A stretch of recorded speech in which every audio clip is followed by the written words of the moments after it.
Okay, so let's talk about drugs. And I'm not going to go into the kind of detail that Dr. Braderick is going to go through in his lectures on pharmacology, but we're going to look at the big picture. So for depression, there are multiple biological treatments. Interestingly, sleep deprivation improves mood, but it's hard to kind of keep that up for 2 weeks or more, so it's really a temporary fix. 3 times a week of aerobic exercise, just 30 minutes, has been proven when going head-to-head against Zoloft or sertraline, has been shown to have an equal efficacy to an antidepressant. Bright light therapy for those with seasonal affective disorder. There are some studies saying that it works even if it's for non-seasonal affective disorder. ECT is electric shock therapy or electroconvulsive therapy. We'll be talking about that later. And TMS, transcranial magnetic stimulation, is also an FDA-approved treatment for major depressive disorder. The vagal nerve stimulator is also FDA approved. Deep brain stimulation, a lot of work in that, but it's a non-FDA approved treatment. Psychosurgery, non-FDA approved. And then, of course, we have antidepressants. So look at all these antidepressants we have. There are a lot of them. They're either SSRIs, DNRIs, SNRIs, MAO inhibitors, and there's a whole bunch of atypical antidepressants. So the risk of all antidepressants, this is true, any medication that acts on the central nervous system can have idiosyncratic reactions where a person actually may develop worsening depression and suicidal ideation. It seems to be age dependent. Studies looking at the randomized controlled trials submitted by industry show that for the increase in suicidal thinking, not suicides themselves, but suicidal thinking increases compared to placebo in people aged 25 and younger. From age 25 to 65, there's no increased risk of suicidal thinking in the treated patients versus the controls. And in age over 65, there's actually a decrease in suicidal ideation. Antidepressant-induced mania can occur particularly in someone who's got a bipolar spectrum disorder. And in fact, if a person becomes manic in response to an antidepressant, we call them having bipolar disorder. So bipolar disorder can be diagnosed just on the basis of antidepressant-induced mania, which is why we have to rule out bipolar disorder before prescribing antidepressants. So treatment can take 2 weeks to see a splitting from the drug versus the placebo, but it takes 4 to 8 weeks to see a true response, which is defined as a 50% reduction in symptoms. All these antidepressants are equally effective.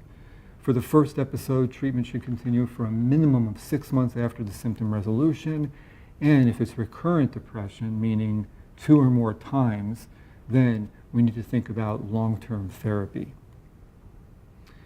Untreated, a major depressive episode can last about 6 to 14 months, but it can also lead to persistent depressive disorder, which can be chronic. Episodes that are treated will last 2 or 3 months, depending upon when the patient came to get treated. After one episode, there's a 50% chance of recurrence, and after 2 episodes, that jumps up to in the 70%. And then if you get 3 episodes, you're in the 90% risk of having another episode during the course of your lifetime. So the problems with antidepressants is they take a little while to actually work. Only 2/3 of patients actually respond to antidepressants. The remission rates are only 35%. Now, what does that mean, remission? Response means 50% reduction in symptoms. Remission means no symptoms at all. Remission is essentially cure, as long as the patient's still taking the antidepressant. If a person fails one drug trial, they have a lower chance of succeeding in the next trial, and so forth. Even with antidepressants, individuals can relapse after months or years, and of course, the big problems are side effects, which can be intolerable. So this is a famous trial you need to know about. It's called the STAR-D trial, done in the early 2000s. So in this study, it was across the country, taking patients from primary care clinics, psychiatric offices. They got nearly 4,000 patients. This was not a blinded study, it was open label, just like would happen in the real world. Person comes in, they're evaluated, and the physician decides, well, here's an antidepressant. If that doesn't work, we'll move on to another antidepressant. There were some strict protocols about which antidepressant needed to be used first and which one needs to be second and third and so on. But here's what I want to show you. First, the mean or the average number of weeks to remission for those who remitted was about 6 weeks. Same thing of the average number of weeks to respond to an antidepressant. So that's pretty long. Let's look at each step. Step 1 is the first antidepressant. If it didn't work, they got step 2, which is another antidepressant, and so forth and so forth. So in step 1, you see that the remission rates are about 37%. The response is about 50% for the first trial, and 16% have intolerable side effects. Okay, so these people who didn't respond or remit and had intolerable side effects go on to step 2.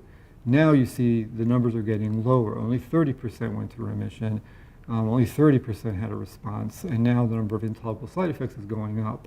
And you see you're getting lower and lower returns with each step. And these 4 steps took something like 48 weeks to actually get through all steps. And the very last step, step 4, only 13% of individuals achieved remission, 16% response, and 30% had intolerable side effects. So that's really a problem. When a person hasn't responded to 2 or more antidepressants, the odds of getting better are getting lower and lower. This just goes to show you the number of patients that remitted in each step of STAR-D. And at the end of the 4 treatments, 2/3 achieved remission, which is good that after a full year, 2/3 of people will have no symptoms at all. That's great, but what about the 1/3 that are still symptomatic? So the STAR-D trial, which you all need to know about, here are the overall conclusions. Many patients can get better if they don't withdraw, and that's 2/3, although 1/3 will not get better. The odds of remission diminish with every single switch. The relapse rate is higher in people who needed to go to the 3rd or 4th round, but relapse is still lower if the patient achieves remission regardless of steps. So if a patient only has a response, they have a higher risk of relapsing in the future. If the patient reaches remission, they have a lower risk of relapse. And that's regardless of whether they remitted in phase 1, 2, 3, or 4 of the STAR-D trial. This just shows the importance of remission. Responses like somebody with a blood pressure of 180/110 comes in and gets treated. They come back to the office on their antihypertensive, and now their blood pressure is 160/95. Well, great, that's a huge reduction in blood pressure, but that's not the goal. The goal is 120/80. And it's the same kind of goal we have with depression, antidepressants and depression. So we want to get people so they are actually without symptoms, completely asymptomatic. If a person just responds to an antidepressant, they have a higher risk of relapse compared to a patient who's been in remission. So if we look over here, these are patients who responded to the antidepressant but still had symptoms, and here's their relapse rate. And here are the number of people with remission, and they have a much lower relapse rate. Very important to educate patients about the disease because they often feel like it's a moral weakness. If I were only stronger. You got to convey to the patients you understand this disease. The symptoms are not their fault. They're not silly. Remember, depression is associated with feeling everything is your fault. So you have to overcome that belief in treating patients.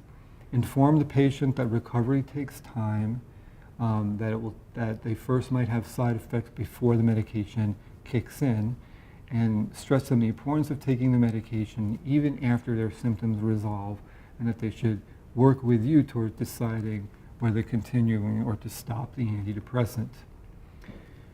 Okay, besides medications, we have other biological treatments. One is electric shock therapy. So here you have an individual getting electric shock therapy.